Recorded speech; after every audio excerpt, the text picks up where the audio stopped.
Commander Veltar stretched her forearms as she floated in the zero-gravity command center of the Celestial Wing. The massive Zephyrian exploration vessel had been drifting through deep space for 3 cycles when their long-range sensors picked up something interesting.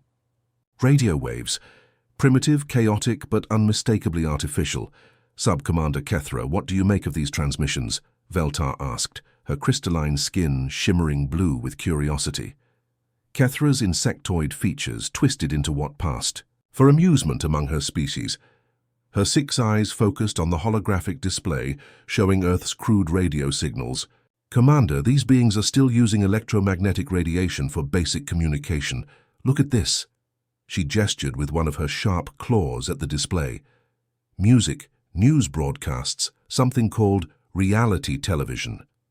They're broadcasting their entire civilization into space without any thought of who might be listening.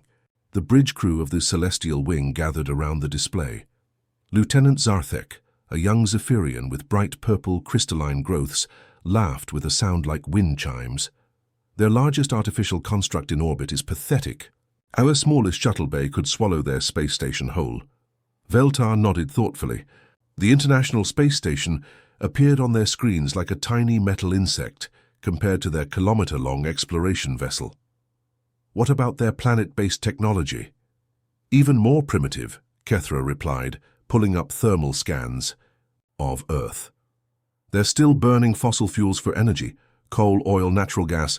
They've barely discovered nuclear fission, and their fusion experiments are laughably inefficient. Most of their cities still rely on electrical grids that would have been obsolete on Zephyria 5,000 years ago. Meanwhile, 300 light-years away on Earth, Dr. Minho Kim sat in what appeared to be a simple astronomical observatory outside Seoul. To any casual observer, it looked like a standard research facility with basic telescopes and outdated computers. But Minho wasn't using the visible equipment. Hidden beneath the floor, quantum sensors more advanced than anything the Zephyrians possessed tracked every movement of the alien vessel.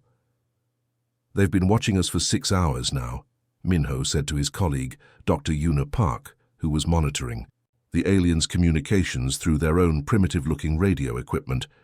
Yuna smiled as she listened to the Zephyrians' condescending chatter. Listen to this. They're debating whether we're intelligent enough to deserve first contact. One of them just compared our technology to their ancient history lessons. Perfect, Minho replied, activating what looked like an old computer terminal. In reality, he was accessing Earth's most advanced quantum communication network. Initiate Protocol 7. Send the signal to all stations.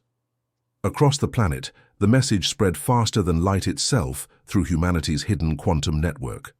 In Moscow, Dr. Taiwu Seo received the alert in his disguised laboratory beneath what appeared to be a simple university physics department. In Tokyo, Dr. Min-jae Yoon got the signal in her fake semiconductor factory. In New York, Dr. Soyeon Jang confirmed receipt from her hidden facility below what tourists thought was just another office building. The transformation began immediately. In power plants around the world, fusion reactors that could power entire continents smoothly dialed down their output. Massive quantum computers that could simulate entire galaxies masked their true processing power behind simple silicon facades. Spacecraft hidden in underground hangars powered down their antimatter engines and activated chemical rocket signatures instead. The most sophisticated part of the deception happened in Earth's orbital space. Humanity's true space stations, massive, rotating cities that housed millions, engaged their holographic camouflage systems. To the Zephyrian sensors, they appeared as simple satellites or space debris. The real International Space Station was actually a museum piece, kept running specifically for moments like this. Dr. Hanul Park, monitoring the operation from a facility disguised as a weather station in Antarctica, watched as humanity's interstellar fleet powered down. Hundreds of ships capable of crossing the galaxy in days activated their stealth systems and drifted to predetermined positions. To any observer, Earth looked exactly like a world that had barely achieved chemical rocket technology. Phase 1 complete, Hanul reported through the quantum network. All advanced systems are masked. Earth now appears to match technological development profiles from our historical databases. Back on the celestial wing, Veltar made her decision. Prepare a cultural assessment probe. These primitive beings show promise, but they'll need careful guidance to join galactic civilization. Schedule a preliminary uplift evaluation. Kethra nodded enthusiastically. Should we begin with mathematical concepts? Most primitive species can barely grasp basic quantum mechanics. Yes, but gently, Veltar cautioned. We don't want to overwhelm their developing minds. The Confederation's guidelines are clear about protecting primitive species from cultural shock. As the Zephyrian ship began its approach toward Earth's solar system, none of its crew realized they were falling into the most elaborate deception in galactic history. The primitive humans they planned to uplift had been secretly watching and protecting dozens of species throughout the galaxy for decades. The greatest irony was yet to come. The gentle guide emerged from quantum fold space at the edge of Earth's solar system like a silver teardrop catching starlight. Ambassador Veltar stood on the bridge, her forearms crossed as she watched the primitive blue planet grow larger on the view screen. The diplomatic vessel was beautiful, even by Zephyrian standards, its hull covered in crystalline panels that shifted color with the ship's emotional resonance systems. Begin transmission of the standard mathematical greeting, Veltar ordered. Start with prime numbers, then move to basic geometric sequences. Keep it simple for their developing minds. Her communications officer, a young Zephyrian named Kethran, activated the broadcast array. Simple mathematical patterns began pulsing toward Earth at light speed, the universal language that had worked with dozens of primitive species across the galaxy. Veltar had done this 17 times before. First came the fear responses, primitive, beings scrambling their military forces and pointing crude weapons at the sky. Then worship, treating the arriving aliens as gods. Finally, confused babbling as they tried to comprehend contact with a superior civilization. The Zephyrian Confederation had refined first contact procedures over millennia, but Earth's response was different. Within minutes of receiving the mathematical sequence, Earth transmitted back not just the correct mathematical replies, but elegant variations on the themes. Instead of simple prime numbers, they sent prime number spirals arranged in complex geometric patterns. Instead of basic geometry, they transmitted multidimensional mathematical structures that made Kethran's eyes widen. "Ambassador," Kethran said, his voice uncertain, "they're not responding like primitives usually do." Before Veltar could reply, Earth's communication came through in perfect galactic standard, the trade language used by advanced civilizations throughout the galaxy. "Greetings, travelers from the stars. We are the United Nations of Earth. We welcome peaceful contact and propose formal negotiations according to standard galactic protocols." Veltar's four eyes blinked in sequence, a sign of deep confusion among her species. How do they know galactic standard? How do they know about standard protocols? Down on Earth, President Jiwon Lee sat in what appeared to be a simple conference room in the UN building. Hidden beneath the table, quantum processors analyzed every word the aliens spoke, cross-referencing their language patterns with humanity's extensive database of galactic civilizations. "They're following the Confederation's standard first contact procedures exactly," whispered Dr. Kyungmin Woo, Earth's leading expert on xenolinguistics. "Same mathematical sequences, same diplomatic approach they used with the Altarians 50 years ago." Jiwon nodded calmly. "Then we respond exactly as a newly contacted civilization should, but with just enough sophistication to make them wonder." The first formal meeting took place in Earth's orbit, aboard what the Zephyrians believed was humanity's most advanced spacecraft. In reality, the orbital station was a carefully constructed facade, its primitive-looking hull-hiding technology that could have vaporized the Zephyrian fleet with a thought. Veltar floated across from the human delegation in the zero-gravity meeting chamber. The humans moved with surprising grace in the weightless environment, another small detail that didn't quite fit with a species that had barely achieved orbital flight. "Your species shows remarkable adaptability," Veltar observed, as president. Jiwon Lee settled into her acceleration couch with practiced ease. "We're quick learners," Jiwon replied with a diplomatic smile. Dr. Sung-Ho Choi, Earth's lead physicist for the meeting, leaned forward with apparent curiosity. "Ambassador Veltar, we're fascinated by your quantum fold technology. The mathematics must be extraordinarily complex. Do you use crystalline matrix calculations to maintain quantum coherence across vast distances?" Veltar's crystalline skin flickered from blue to yellow, a sign of surprise. Crystalline matrix calculations were advanced theoretical physics that most species took centuries to develop after first contact. That's exactly right," Veltar stammered. "But how could you possibly know about quantum coherence maintenance? Your species has barely achieved chemical rocket propulsion." Sung-Ho scratched his head with apparent embarrassment. "Well, our theoretical physicists have been working on some wild ideas. We may not be able to build the technology yet, but we can dream about it, right?" The Zephyrian delegation exchanged uncertain glances. "Lieutenant Morthek, their technology specialist, spoke up. "Your theoretical frameworks are unusually sophisticated for a developing species. Most civilizations we encounter are still working on basic nuclear physics when we arrive." Dr. Yejin Kang, another human scientist, laughed. "We've always been curious about the universe. Our science fiction writers have been imagining faster-than-light travel for decades. Maybe some of their wild ideas accidentally got close to reality, but..." Veltar was beginning to notice other strange details. The human delegation asked questions about galactic politics that seemed oddly specific. They mentioned trade routes and diplomatic relationships between species they shouldn't have known existed. When Dr. Sung-Ho casually referred to the Andromedan conflict that had ended just 20 years ago, Veltar's confusion deepened. "How do you know about the Andromedan situation?" Veltar asked carefully.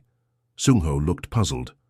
"Oh, we've been monitoring radio transmissions from various star systems for years. You'd be surprised what you can piece together from scattered communications." It was a reasonable explanation, but something felt wrong. The mathematical elegance of their responses, their comfortable behavior in space, their knowledge of galactic affairs, all suggested a level of development far beyond what their visible technology indicated. As the meeting continued, Veltar found herself growing more uncomfortable with each exchange. These humans were too sophisticated, too knowledgeable, too calm for a species experiencing first contact. But their cities still burned fossil fuels, their space program still used chemical rockets, and their military still relied on primitive kinetic weapons. The greatest deception in galactic history was working perfectly. Zephyrian scientist Krell Wax held the human device in his six-fingered hands, his crystalline face shifting from blue to deep purple with confusion. What humans called a smartphone looked primitive on the outside, with its simple glass screen and basic plastic casing, but his molecular scanner was telling him a different story entirely. "Assistant Yethmol, look at these readings," Krell Wax chittered, his voice rising with excitement and bewilderment. "This device contains a quantum processing core that operates at efficiency levels we've never achieved. The quantum entanglement matrix is perfect. There are 0 decoherence errors." Yethmol, a younger Zephyrian with bright green crystalline growths, peered at the scanner results. "That can't be right, senior scientist. Humans are still using silicon chips. We've seen their factories." "That's what I thought too," Krellwax muttered, carefully opening the phone's casing. Inside, what appeared to be standard circuit boards were actually microscopic works of art. Each component was crafted at the subatomic level, with precision that made Zephyrian manufacturing look crude. Their industrial capacity can't produce quantum processors this sophisticated.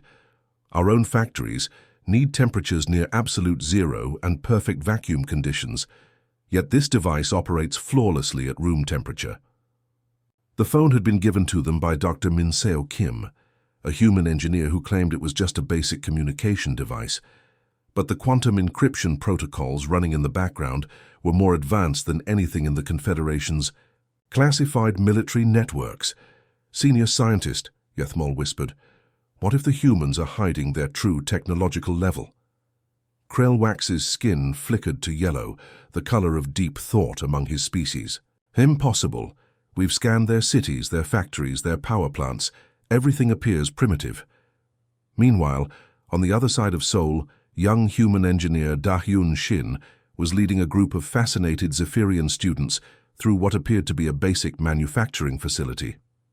The aliens walked on spindly legs through the factory floor, their multiple eyes wide with curiosity at humanity's quaint industrial methods. "This is so primitive. It's actually charming," said one student, watching workers operate what looked like simple assembly robots. "How do you achieve any precision with such basic machinery?" Dayun smiled, her eyes twinkling with hidden amusement. The Zephyrians had no idea that each simple robot contained exotic matter manipulators that could rearrange atoms at will. The assembly line that appeared to be welding metal parts was actually performing controlled nuclear fusion at the molecular level. "We've learned to work with what we have," Dayun replied cheerfully. "Human ingenuity, you know."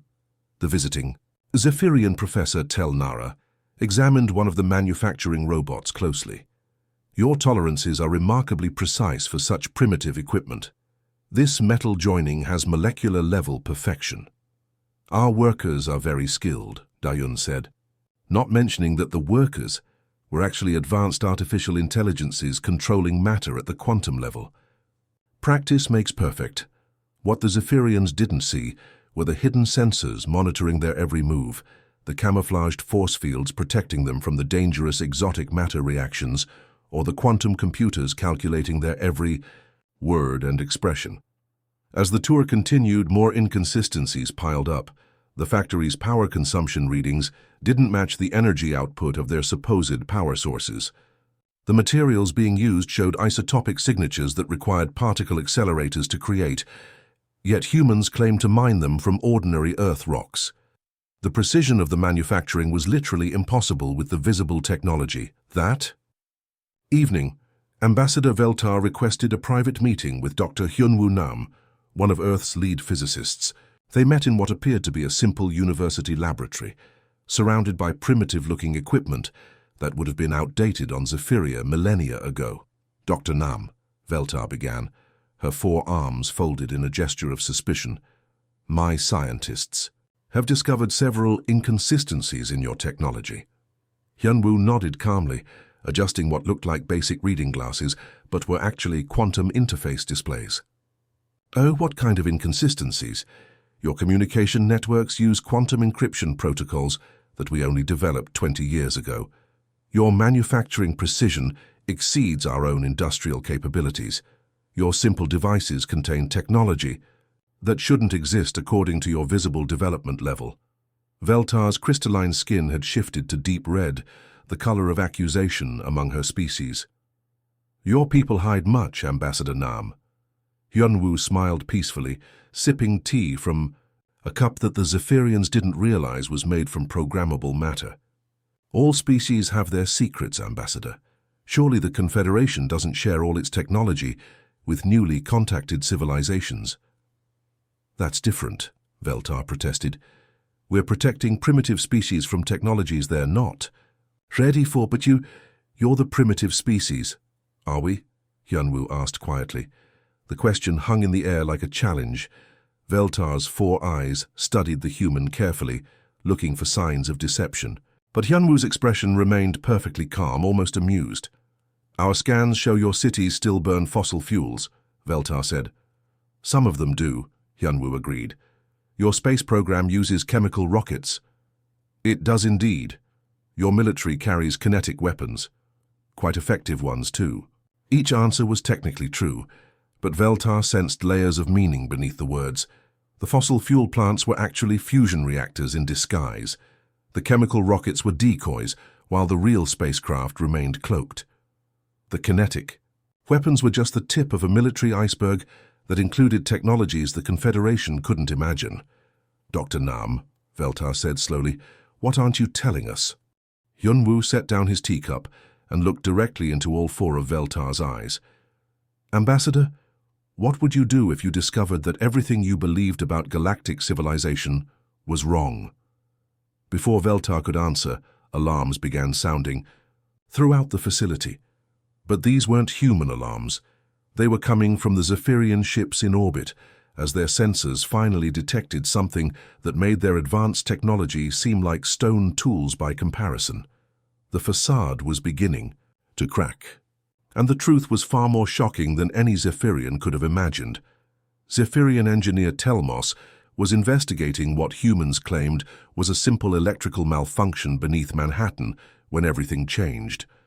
The repair work should have taken minutes, but his quantum scanner kept detecting impossible energy readings coming from deep underground. "This makes no sense," Telmos muttered to himself, following the power conduit deeper into the subway tunnels. His 6 legs clicked against the concrete as he descended, his crystalline skin glowing softly in the darkness. These energy levels are off the charts. What started as a minor repair job became the discovery that would shatter everything the Zephyrians believed about humanity. The power conduit led to a hidden elevator that descended far deeper than any human construction should reach. Telmos's curiosity overcame his caution as he followed the mysterious energy signature. The elevator opened onto a sight that made Telmos's 4 eyes widen in disbelief. A massive underground complex stretched out before him, filled with technology. That made Zephyrian science look like children's toys. Holographic displays floated in the air, showing star maps of the entire galaxy. Energy cores hummed with power that could fuel entire star systems. Sleek spacecraft that could cross galactic distances in hours sat in hidden hangars. "Oh no," Telmos whispered, as the magnitude of the deception hit him. "Oh no, no, no." Security systems that had been watching him since he entered the tunnels finally activated. Humanoid figures materialized around him, not threatening but clearly in control. They were perfectly human in appearance, but their eyes held depths of knowledge that spoke of centuries of experience. "Engineer Telmos," one of them said in perfect Zephyrian, "we've been expecting you." Within hours, Telmos found himself in a conference room that existed in a space between dimensions, sitting across from Dr. Yunji-Oh, director of Earth's Hidden Sciences Division. The woman appeared to be in her 40s, but Telmos's enhanced senses detected subtle signs that she was much, much older. "How long have you been watching us?" Telmos asked, his voice barely a whisper. Dr. Yunji smiled gently. "Your species? About 50 years. We detected the first Zephyrian scouts when they passed through the Centauri system.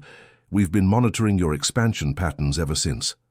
Holographic displays materialized around them, showing images that made Telmos's world crumble. Human observation posts hidden throughout the galaxy, cloaked beyond detection by any known technology. Ships that moved through space like ghosts, watching and recording everything. Massive space stations disguised as asteroids, monitoring entire solar systems. "We achieved faster-than-light travel in 1987, Dr. Yunji explained calmly. By 1995, we had established our first intergalactic monitoring network. We've been watching 17 different civilizations develop, protecting them from what you call uplift programs." Telmos chittered in shock, his translator working overtime to process his emotional state. "But your cities, your technology, everything we observed, carefully maintained facades," Dr. Yunji replied. "Every coal power plant you scanned was actually a fusion reactor running at 1% capacity. Every primitive factory was hiding exotic matter manipulation systems. Even this conversation is taking place in a pocket dimension that exists between normal space-time." The revelation continued as more humans entered the room.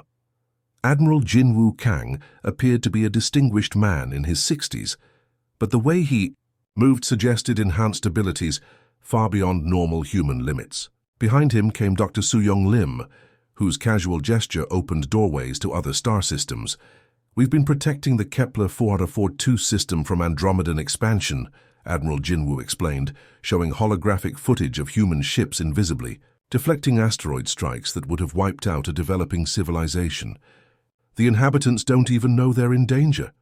The Vegan Trade Federation tried to establish mining operations in 3 systems with primitive life, Dr. Soo-Young added. "Our ships have been quietly sabotaging their equipment for decades, making it look like natural disasters." Telmos's crystalline skin shifted through every color in the spectrum as his emotions overwhelmed his control systems. "But why? Why hide?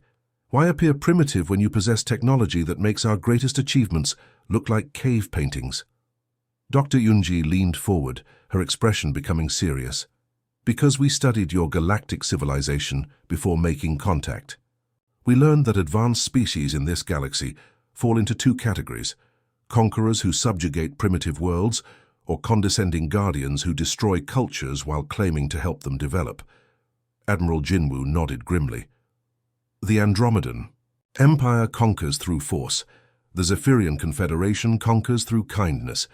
Both approaches destroy the unique development paths of younger species. We chose a third option, silent protection, Dr. Yunji continued. We became the galaxy's hidden guardians. When the crystalline hegemony tried to strip mine the Tau Ceti system, our ships made their equipment malfunction. When the Confederation sent uplift missions to 12 different worlds, we quietly ensured those species developed defensive capabilities before first contact. Telmos realized the full scope of what he was hearing. You've been manipulating galactic politics for decades, protecting, Admiral Jinwu corrected firmly. Never conquering, never interfering with natural development. We simply ensure that younger species have the chance to grow without being crushed by older ones. The holographic displays showed more evidence. Human technology that could reshape matter at the quantum level. Ships that existed in multiple dimensions simultaneously. Weapons that could snuff out stars or create new ones. Defensive systems that made entire solar systems invisible to hostile forces. We could have revealed ourselves at any time, Dr. Su-Yung said quietly. We could have taken our place as the dominant galactic power 50 years ago. Instead, we chose to remain hidden, watching and protecting. Telmos finally found his voice again. What happens now? Now that I know. Dr. Yunji smiled. Now you face the same choice we did when we first achieved galactic-level technology. Do you use your knowledge to dominate others, or do you use it to protect those who cannot protect themselves? The weight of the decision pressed down on Telmos as he realized that everything the Zephyrian Confederation thought they knew about the galaxy was about to change forever. The hidden facility beneath Sol stretched for kilometers in every direction, a testament to human engineering that existed in spaces between dimensions. Ambassador Veltar floated through corridors that shouldn't have been possible, her four eyes struggling to process technology that made her species' greatest achievements look like primitive cave paintings. Dr. Sumin Han, humanity's chief xenobiologist, gestured to a wall that suddenly became transparent, revealing a laboratory where matter compilers worked their impossible magic. "Watch this," she said with quiet pride. Pure energy swirled in contained fields, spinning and dancing as it transformed into complex molecular structures. In seconds, a perfect crystal formation emerged from nothing, its atomic structure more precise than anything Zephyrian science could achieve. Then the crystal dissolved back into energy, ready to become something else entirely. Matter and energy conversion at will, Dr. Sumin explained. We learned to manipulate the fundamental forces of reality itself. What you see as solid matter, we see as temporarily organized energy patterns. Veltar's crystalline skin shifted through colors rapidly, betraying her emotional turmoil. This is impossible. The energy requirements alone would drain entire star systems. Only if you think in 3 dimensions, laughed Dr. Kyung-Hoon Park, a physicist who appeared to be barely 30 years old, but whose eyes held centuries of knowledge. He waved his hand, and suddenly they were standing in a different room entirely without moving through any doorway. Dimensional manipulation, he explained casually. We don't just travel through space, we fold space-time itself. Distance becomes meaningless when you can step between parallel realities. The demonstration continued as Dr. Min-hee Choi activated what looked like a simple communication device. Instantly, her consciousness was speaking simultaneously with humans stationed in the Andromeda galaxy, their thoughts shared across impossible distances without any delay. Consciousness transfer technology, Dr. Min-hee said, her voice echoing strangely, as part of her mind existed in multiple locations. We don't just send messages across the galaxy. We share experiences, memories, and knowledge instantaneously. Admiral Jinwu Kang appeared beside them, having stepped through a doorway that opened directly from Earth's moon. Ambassador Veltar, what you're seeing is just the beginning. Our real achievements aren't in technology. They're in wisdom. Holographic. Displays materialized around them, showing galactic events that the Zephyrians had never known occurred. Human ships, invisible to all senses, intervening in conflicts throughout the galaxy. When the Rigelian Empire prepared to exterminate the peaceful Centaurians, human technology quietly made their weapons malfunction. When the Andromedan Mining Consortium tried to strip mine inhabited worlds, mysterious accidents kept destroying their equipment. "We've been the galaxy's secret guardians for 50 years, Dr. Sumin explained, her voice carrying the weight of hidden history. "While you and other species played at being advanced civilizations, we prevented 3 major wars, stopped 2 attempted genocides, and secretly guided the development of dozens of younger species." The scope of human intervention was staggering. They had protected civilizations that never knew they were in danger. They had subtly guided technological development to prevent species from destroying themselves. They had even prevented several galactic extinction events that would have wiped out billions of lives. "The Vegan Trade Federation's expansion into the Outer Rim," Admiral Jinwu continued. "We stopped that by making their hyperspace engines fail every time they approached. Inhabited systems. They still think it was a series of technical malfunctions." Veltar's voice trembled as she spoke. "We came here to uplift you. We thought we were the advanced species bringing knowledge to primitives." Admiral Jinwu smiled with genuine kindness, the expression of someone who had learned patience through centuries of watching younger species make the same mistakes. "And instead, you've been uplifted by us. The question now is, what will the Zephyrian Confederation do with this knowledge?" Dr. Soyeon Yang, Director of Interspecies Relations, stepped forward. "We're offering to share our technology with your people, but not unconditionally. You must prove you understand what real advancement means. It's not about having the biggest ships or the most powerful weapons," Dr. Sumin added. "True advancement is about using your power to protect and nurture those who cannot protect themselves." The challenge was clear. Humanity had watched the Zephyrian Confederation for decades, seeing how they treated primitive species with condescending kindness that ultimately destroyed unique cultures. The Zephyrians believed they were helping, but their uplift programs had erased dozens of civilizations by forcing them into predetermined development paths. "We will share our dimensional manipulation technology," Admiral Jinwu promised, "but only when you can demonstrate that you'll use it to protect rather than control.